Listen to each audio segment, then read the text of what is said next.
Welcome, everybody, to Brown Bag Bets, powered by BetSports. We are your daily dose of quick hit handicapping and sports betting picks. Joining me today, and always, fresh off a deep dive show. I don't think this one was live, so it must be coming later. Mr. Molitor, how are you? How'd the show go?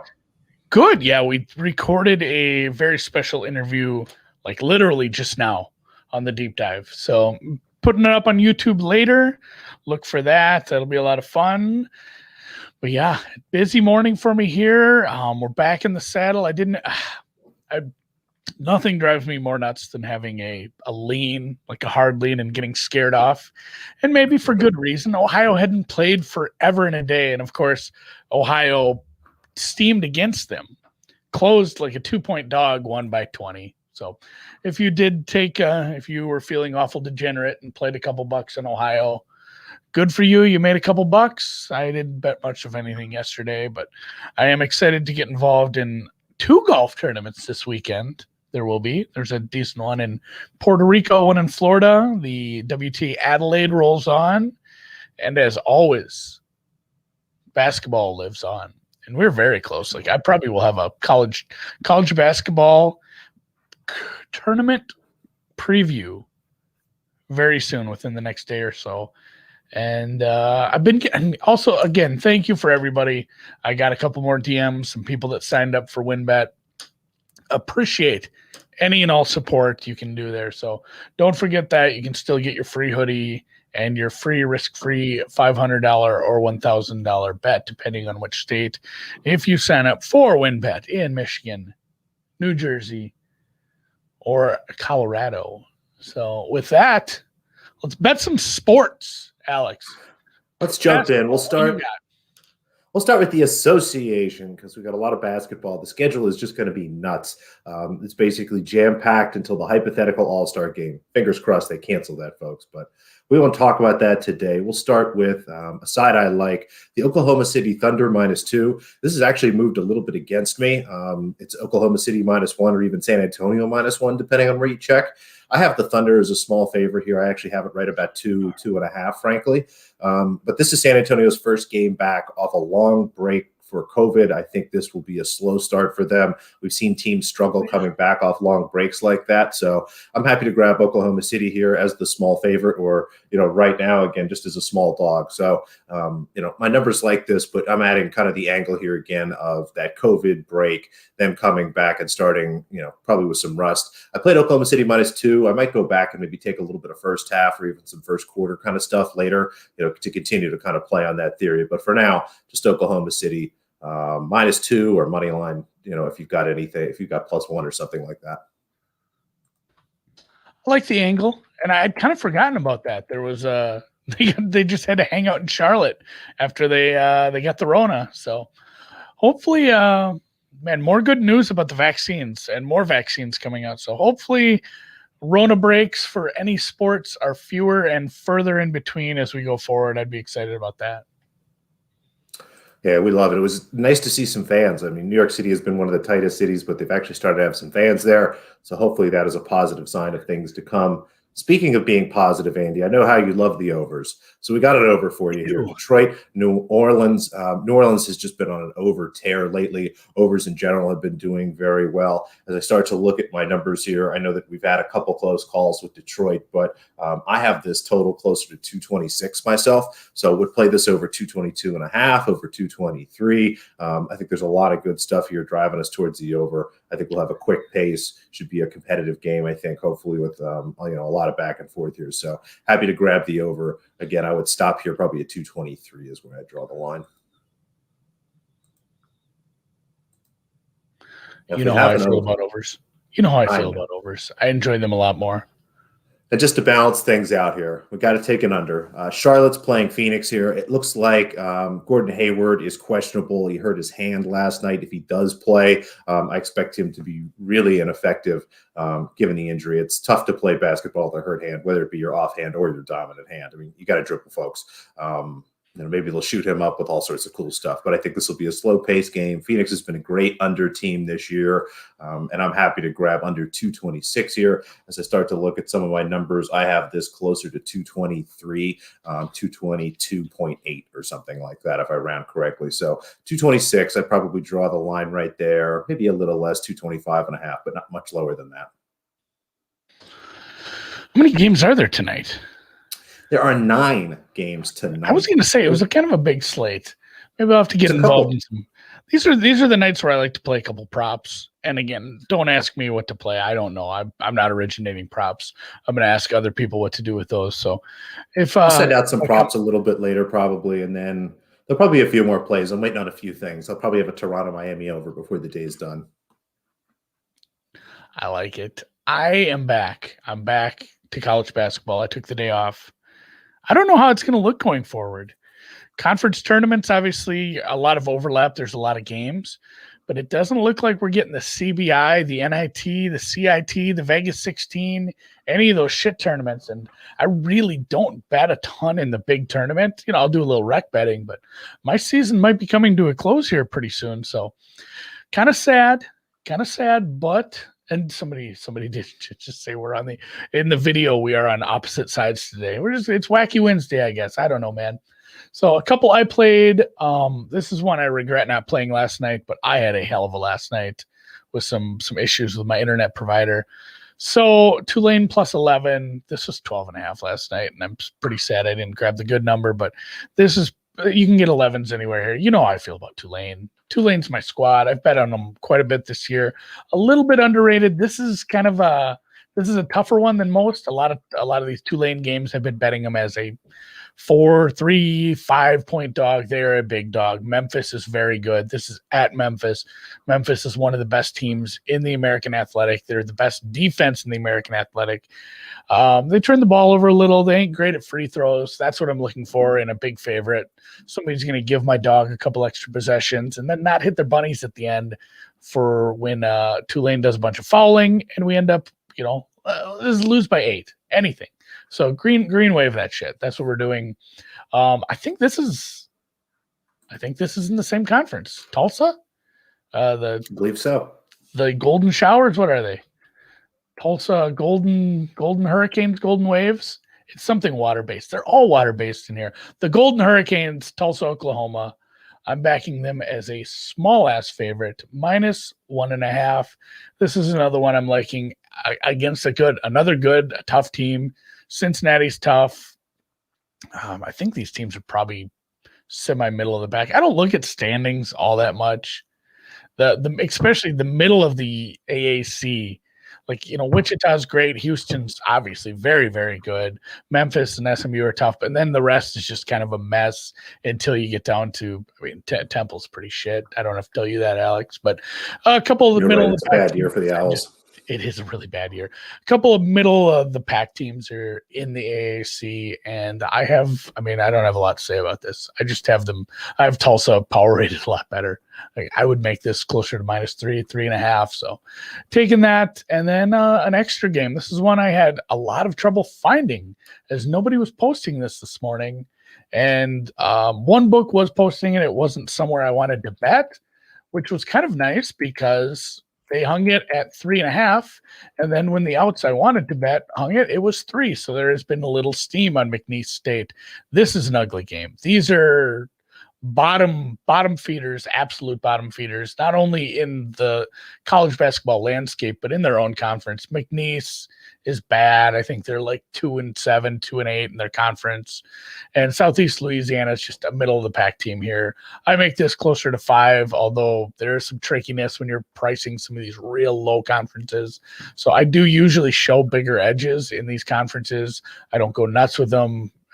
Especially since some places don't let you go nuts with these extra games. So -3, I'd play 3.5 if that's up there too. So I'm fine with playing this out a little further. I make this like 4.5, 4.25, something like that. So Southeast Louisiana, I believe it's the Lions. I'm not going to double check that. I'm going to click it right now.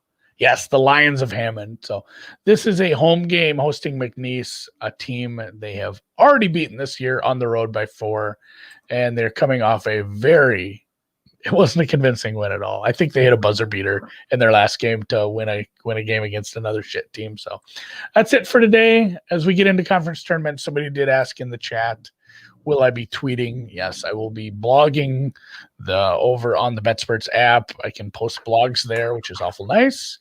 We're about to do an update where the blogging will look even better, but I will be posting everything over there just as I have in previous years for all the conference tournaments. Let you know, the kind of the structure of it, what's happening, where they're playing it, and who I like. So you can look for those going forward over the next few weeks. Love it. I'm ready. Tournament time, baby. We'll probably have some few people on and do a bunch of that stuff. Oh, yes. We'll be talking a lot of college basketball over the next few weeks. So, in fact, next 2 days, college basketball guests. So get ready for that. Get excited. And, yes, conference tournaments are better than the big tournament. Maybe unpopular opinion, hot take, but that's how I feel. Conference tournaments are great. I think that you have the benefit of all these teams knowing each other. It's, kind of the opposite. It's like the bizarro March Madness, if you will. It's a bracket, but instead of having this big dichotomy of teams that never played each other, they're all over the place, that are wide ranges of competition. These conference tournaments are generally pretty tight. You have all these teams that know each other. I think you have teams that definitely build up to the conference tournament knowing all they have to do is win that to get in. So I think there's definitely a lot of positives about the conference tournaments for sure. And and it'll change a little with some COVID restrictions, but they give them cool names and they do fun things and they take them to some good venues that they wouldn't normally play.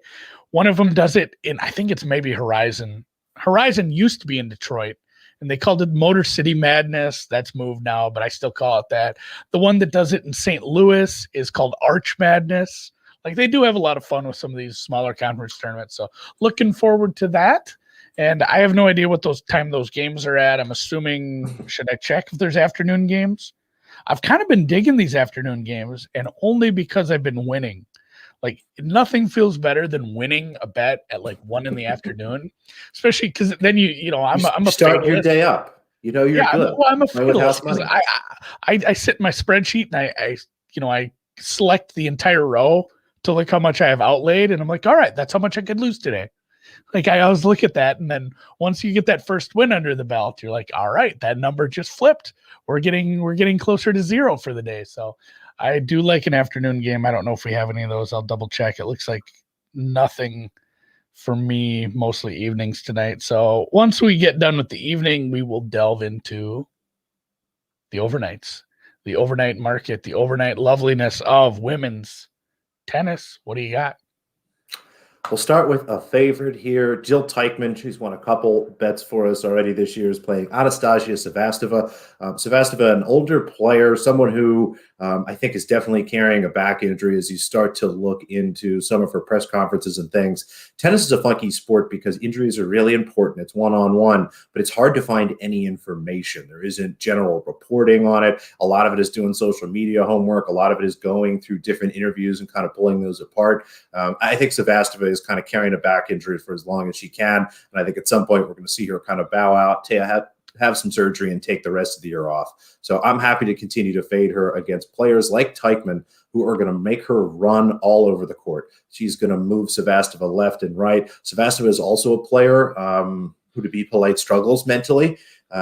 If you're looking for a fun thing to bet during a Sevastova match, go over the number of tears.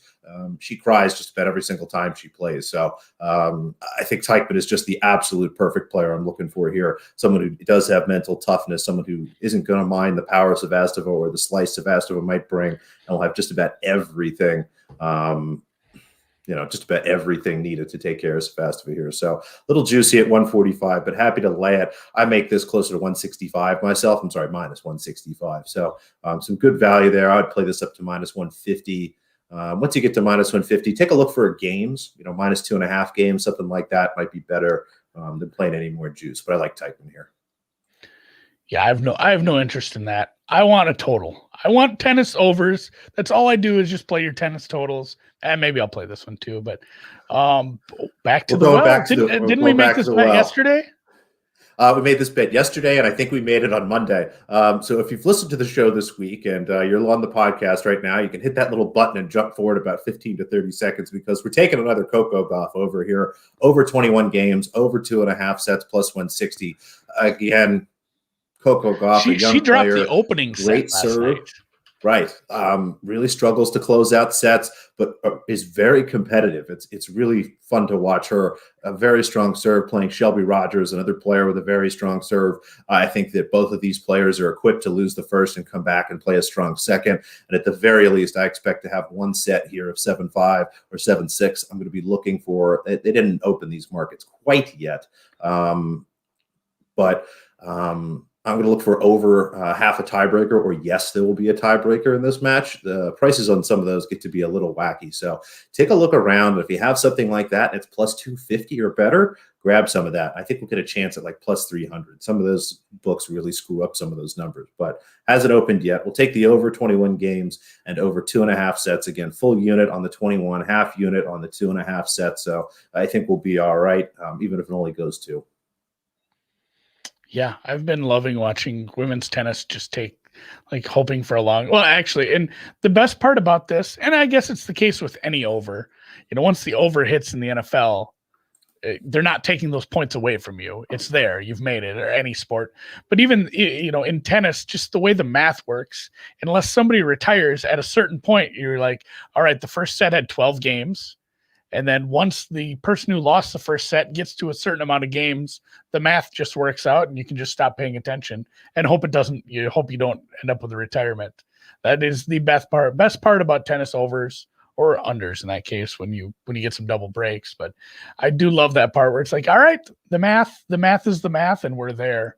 So WTA Adelaide, if you are looking for that, it'll be under WTA. They're playing. I'll start tonight. Teichmann 7:30 Eastern. Gauff is 8:45 Eastern.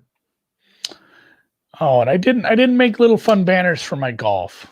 I'll talk about them anyway because we will get to those. You have them in the recap slide there. Maybe you could pull that up. I do have them in the recap slide. Maybe I'll make my way over there. I haven't fully finalized all my golf. I'm still reeling from what happened to me with Joachim Niemann over Mark Leishman. He had a huge lead. We had a bunch of wind Saturday. He absolutely ejected. These are the two that I'm playing for sure. I've already bet these. They're locked in. I wish I'd have bet earlier. I think I could have got an even better price on Xander, but Xander is my top golfer for the week. He is the highest in all the different ways I've modeled this. He's right there with DJ, and I think he will compose himself well in this course, even though Rahm probably will be out hitting him a little. I am going to take a little bit of a stand on this course. We haven't seen this course really get played. It's they moved the golf tournament because of COVID. So we have to play at a different course down in Florida. It hosted like the 2015 NCAA championships. Like that's what we've seen of this course. So a couple guys who are younger, like Bryson, I believe won that. CT Pan played there. There's a couple guys who are on the tour that played in that championship. But for the most part, it's not a course we've seen much. It's longer. We're going to need some long hitters, and I think the market is adjusting that, and people are just blindly betting some of these bombers where I'm going to be able to probably get some value fading that a little because it is going to be a bit of a second shot course. I'm going to need some strong irons play here. So Xander is an underdog I love, and then Kisner over Westwood is just a full fade of Westwood. Like I have him absolutely near the bottom of this field. I'm more than happy to take advantage of the fact that there is no cut at this tournament. So he will have to play the full 72 holes. And I think that an edge of this nature fleshes itself out further based on the fact that they both have to play the full tournament, outside of some sort of injury or withdrawal. So Kisner, great putter, especially on the Bermuda grass. So I like him here. I'm laying the stroke and a half and still paying minus 125. This is a juicy ass play for me. I don't usually delve into minus territory on golf, but I'm willing to here. Kisner should make up a lot of ground on the dance floor and be able to putt his way to I'm calling it a six-stroke victory. I'm going to call it right now. going to put it on the podcast so we can go back and laugh about this Monday.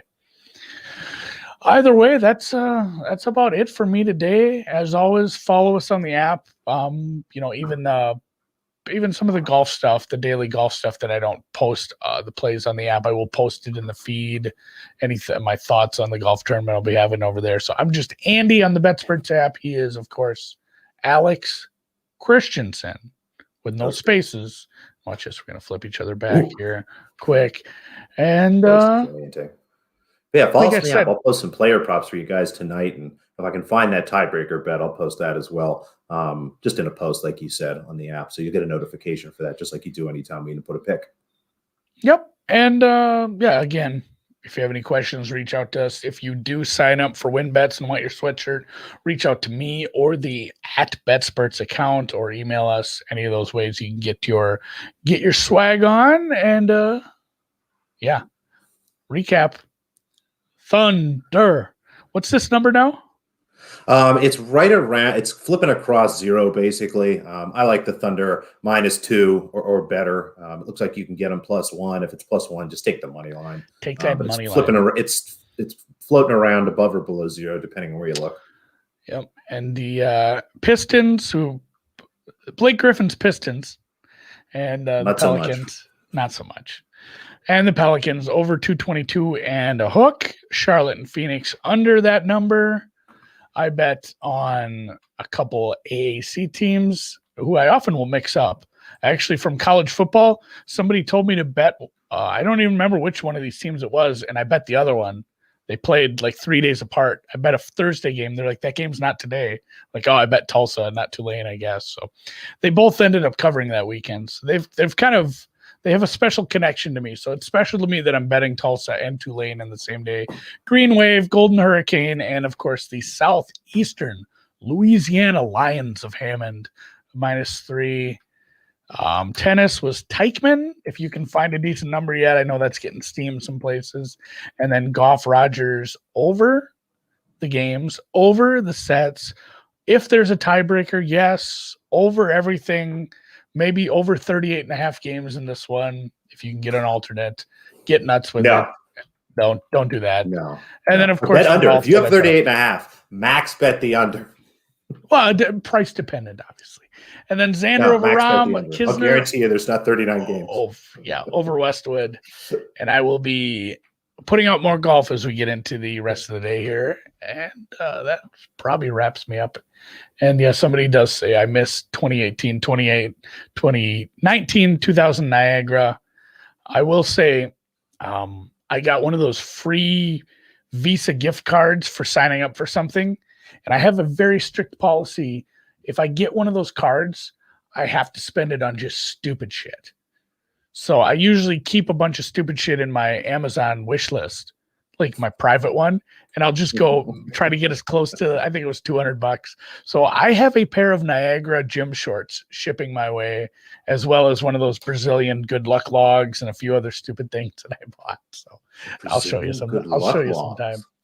It'll bring you luck. I'll send a picture of it. I like that. We use the Rapid Speed. They use logs. Cultural differences, people. I do love Niagara, but hey, we'll catch you tomorrow. We'll talk some hoops, and we'll have a special guest to help us along with it. Again, thanks for everybody, and be sure to rate, subscribe, retweet, share, love, like, heart, thumbs up, and all that jazz, depending on what platform you're on. Have a great Wednesday.